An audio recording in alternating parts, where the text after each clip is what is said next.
அனைவருக்கும் வணக்கம். பிரதமர் முத்ரா யோஜனா திட்டம் மூலம் யாரெல்லாம் 20 லட்சம் ரூபாய் கடன் வாங்கலாம் என்பதை பற்றி தான் நம்ம இந்த வீடியோவில் டீட்டெயிலாக பார்க்க போகிறோம். ஸோ முடிந்தளவுக்கு இந்த வீடியோவை ஸ்கிப் பண்ணாமல் முழுமையாக பாருங்கள். இந்த வீடியோக்குள்ளே போகிறதுக்கு முன்னாடி இந்த வீடியோக்கு ஒரு லைக் பட்டனை ப்ரெஸ் பண்ணிடுங்க.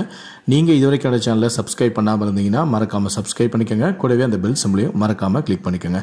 சரி, வாங்க இப்போ நம்ம வீடியோக்குள்ளே போகலாம். நாட்டின் குடிமக்களுக்காக பல்வேறு வகையான திட்டங்கள் மத்திய அரசால் அறிவிக்கப்பட்டு வருகிறது. பல்வேறு பிரிவு மக்களின் தேவைகளையும் கருத்தில் கொண்டு பல்வேறு வகையான திட்டங்களையும் அரசு கொண்டு வருகிறது. இந்தியாவை மேம்படுத்துவதற்காக மத்திய அரசு சில காலமாக பல்வேறு திட்டங்களையும் கொண்டு வந்துள்ளது. இதில் இந்தியாவை நோக்கி இளைஞர்களை ஊக்குவிக்க முத்ரா கடன் திட்டமானது 2015ஆம் ஆண்டு தொடங்கப்பட்டது. இந்த திட்டத்தின் கீழ் வணிகத்திற்காக 10 லட்சம் ரூபாய் வரை அரசால் கடன் வழங்கப்படுகிறது. சமீபத்தில் தாக்கல் செய்யப்பட்ட பட்ஜெட்டில் முத்ரா கடன் திட்டத்தில் கடன் தொகையை 10 லட்சம் ரூபாயிலிருந்து 20 லட்சமாக உயர்த்துவதாக நிதியமைச்சரான நிர்மலா சீதாராமன் அறிவித்தார். முத்ரா திட்டத்தின் கீழ் யார் பயன்பெறலாம் மற்றும் என்ன தவறுகளை தவிர்க்க வேண்டும் என்பது குறித்து தெரிந்து கொள்வோம். முத்ரா திட்டத்தின் கீழ் 3 வகையான கடன்கள் வழங்கப்படுகின்றன. இந்திய அரசால் நடத்தப்படும் பிரதான் மந்திரி முத்ரா கடன் யோஜனா திட்டத்தின் கீழ் 3 வகையான கடன்கள் வழங்கப்படுகின்றன. முதல் கடனாக ஷிஷு கடன், அதாவது 50,000 ரூபாயுடன் கடன் வழங்கப்படுகிறது. இரண்டாவது கடனாக கிஷோர் கடன், இதில் 5 லட்சம் ரூபாய் வரை கடன் வழங்கப்படுகிறது. மூன்றாவது மற்றும் மிகப்பெரிய கடனாக தருண் கடன் ஆகும். இதில் 10 லட்சம் ரூபாய் வரை கடன் வழங்கப்படுகிறது. ஆனால் தற்போது இது 20 லட்சமாக உயர்த்தப்பட்டுள்ளது. அதாவது முன்பு வாங்கிய தருண் கடனை சரியான நேரத்தில் திருப்பி செலுத்தியவர்களுக்கு மட்டுமே முத்ரா யோஜனா திட்டத்தின் கீழ் கடன் பெறுகிறார்கள். பிரதான் மந்திரி முத்ரா கடன் யோஜனாவிற்கு விண்ணப்பிக்கும் விண்ணப்பதாரர்கள் இந்திய குடிமகனாக இருக்க வேண்டும். விண்ணப்பதாரர்களிடம் எந்த வங்கி செயலிழப்பு வரலாறும் இருக்கக்கூடாது. முத்ரா கடன் எந்த வகையான வணிகத்திற்காக எடுக்கப்பட்டாலும் அது கார்ப்பரேட் நிறுவனமாக இருக்கக்கூடாது. கடனுக்கு விண்ணப்பிக்கும் விண்ணப்பதாரர் வங்கி கணக்கு வைத்திருக்க வேண்டும் மற்றும் அவரது வயதானது 18 வயதிற்கு மேல் இருக்க வேண்டும்.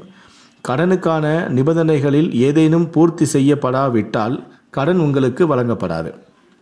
கடனுக்கு விண்ணப்பிப்பது எப்படி என்றால், பிரதமர் மந்திரி முத்ரா யோஜனாவின் கீழ் கடன் பெற விண்ணப்பதாரர்கள் முதலில் திட்டத்தின் அதிகாரப்பூர்வமான வலைத்தளமான mutra.org.in செல்ல வேண்டும். இதற்கு பிறகு ஷிஷு, கிஷோர் மற்றும் தருண் ஆகிய 3 வகையான கடன்களும் தோன்றும். உங்களுக்கு எது வேண்டுமோ அந்த கடன் பக்கத்தை திறக்க வேண்டும். உங்களுக்கு ஏற்ற வகையான நீங்கள் தேர்வு செய்ய வேண்டும். அதன் பிறகு ஒரு விண்ணப்ப படிவம் உங்கள் முன் தோன்றும். அதனை பதிவிறக்கம் டவுன்லோட் செய்த பிறகு நீங்கள் அந்த படிவத்தை முழுமையாக நிரப்ப வேண்டும். படிவத்தை பூர்த்தி செய்த பிறகு நீங்கள் அதனுடன் தொடர்புடைய சில ஆவணங்களையும் இணைக்க வேண்டும். உதாரணத்திற்கு அதில் உங்களுடைய பேன் கார்டு, ஆதார் அட்டை, முகவரி சான்று, ITR அதாவது இன்கம் டேக்ஸ் ஃபைல் 1 அந்த ரிப்போர்ட் மற்றும் பாஸ்போர்ட் அளவு புகைப்படம் போன்றவற்றை நீங்கள் அதனுடன் இணைக்க வேண்டும். அதன் பிறகு நீங்கள் அருகிலுள்ள வங்கியில் விண்ணப்பத்தை சமர்ப்பிக்க வேண்டும். உங்கள் விண்ணப்பமானது வங்கியால் சரிபார்க்கப்படும். அதன் பிறகு 1 மாத காலத்திற்குள்ளேயே உங்களுக்கு வேண்டிய கடன், அதாவது 3 வகையான கடன் இருக்குல்ல, ஷிஷு, கிஷோர், அருண், இந்த வகையில் நீங்கள் எந்த வகையான கடனை தேர்ந்தெடுத்திருக்கிறீர்களோ அந்த வகையான கடன் உங்களுக்கு வங்கியால் சரிபார்க்கப்பட்டு 1 மாதத்துக்குள்ளேயே அந்த கடனானது உங்களுக்கு வழங்கப்பட்டு விடும். இதை பற்றிய மேலும் கருத்துக்களுக்கு ஏதாவது சந்தேகம் இருந்தாலும் கீழே இருக்கக்கூடிய கமெண்ட் செக்ஷனில் மறக்காமல் சொல்லுங்கள். முடிந்தளவுக்கு இந்த வீடியோவை மற்றவங்களுக்கும் ஷேர் பண்ணுங்கள். மேலும் இது போன்ற பல வீடியோக்களை பார்க்கணும் அப்படின்னு நினச்சிங்கன்னா மறக்காமல் இந்த சேனலை சப்ஸ்கிரைப் பண்ணுங்கள். நன்றி, வணக்கம்.